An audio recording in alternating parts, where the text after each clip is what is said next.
BJP উন্নয়নে তৎপর, আর সেই জন্য বিজেপির প্রতি রাজ্যের মানুষের রয়েছে বিশ্বাস। মানুষের মাঝে গেলেই বিষয়টি অনুভব করা যায়। বক্তা বিধায়ক কল্যাণী সাহারায়।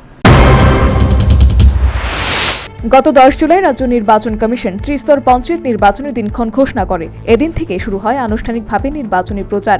এই নির্বাচনী প্রচারে প্রতিটি রাজনৈতিক দল নিজ নিজ রণকৌশলে ময়দানে ঝাঁপিয়ে পড়ে। মঙ্গলবার 4টেই শেষ হয়েছে সরব নির্বাচনী প্রচার। এদিন তেলিয়ামুড়ার বিধায়িকা কল্যাণী সাহারায় পূর্ব হাওয়াইবাড়ি গ্রাম পঞ্চায়েতের 2 নম্বর ওয়ার্ডের বাড়ি বাড়ি ভোট প্রচারে বের হয়। একজন পঞ্চায়েত সমিতির প্রার্থী এবং 2 জন গ্রাম পঞ্চায়েতের মনোনীত প্রার্থীদের সমর্থনে বাড়ি বাড়ি ভোট প্রচারে বেরিয়ে বিধায়িকা কল্যাণী সাহারায় বলেন, বিজেপি সরকার রাজ্য ও দেশবাসীর কল্যাণার্থে সর্বদা কাজ করে চলেছে। সেই সাথে তিনি বলেন, ময়দানে না বেরোলে বোঝা মুশকিল মানুষজন আসলে বিজেপিকে কতটা চায়। বিজেপি প্রার্থীদের জয়ের ব্যাপারে 100% নিশ্চিত। তবে এখন কোন বিজেপি প্রার্থী কত বেশি ভোটের মার্জিনে বিজয়ী হবে তা নিয়ে চলছে প্রতিদ্বন্দ্বিতা। মানে না আসলে, গ্রাউন্ডে না আসলে বোঝা যাবে না যে মানুষ বিজেপিকে কতটা ভালোবাসে। আজকে আমি এই 2 নম্বর ওয়ার্ডে এসেছি, হাওয়াইবাড়ি পঞ্চায়েতে। প্রত্যেকটি ঘরে যখনই কথা বলছি একটা কথাই, ভোট নিয়ে চিন্তা করতে হবে না। 100%, এক ভাই বলছে 200% নিশ্চিত ভোট। আমরা জয় পরাজয় নিয়ে আমরা কোনো চিন্তা করছি না, কতটা ভোটের মার্জিন আমরা বাড়াতে পারবো।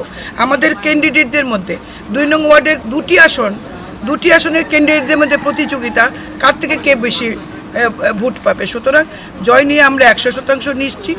সবচেয়ে বড় কথা হলো, যেখানেই যাচ্ছি মানুষ সরকারি যোজনাগুলির বেনিফিটস মানুষ পেয়েছে, মানুষ খুব খুশি। প্রত্যেকটি বাড়িতে যাচ্ছি, ঘর পাচ্ছে, আয়ুষ্মান ভারত কার্ড আছে, ভাতা আছে 2000 টাকা,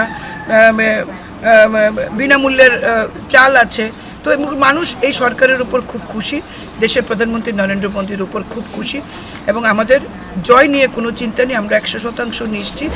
প্রসঙ্গত, উল্লেখ্য, রাজ্য নির্বাচন কমিশনের তথ্য অনুসারে এবারকার ত্রিস্তর পঞ্চায়েত নির্বাচনে গ্রাম পঞ্চায়েতের 71% আসনে, পঞ্চায়েত সমিতির 55% আসনে এবং জেলা পরিষদের 17% আসনে শাসক দল বিজেপির প্রার্থীরা ইতিমধ্যে বিনা প্রতিদ্বন্দ্বিতায় জয়ী হয়েছে।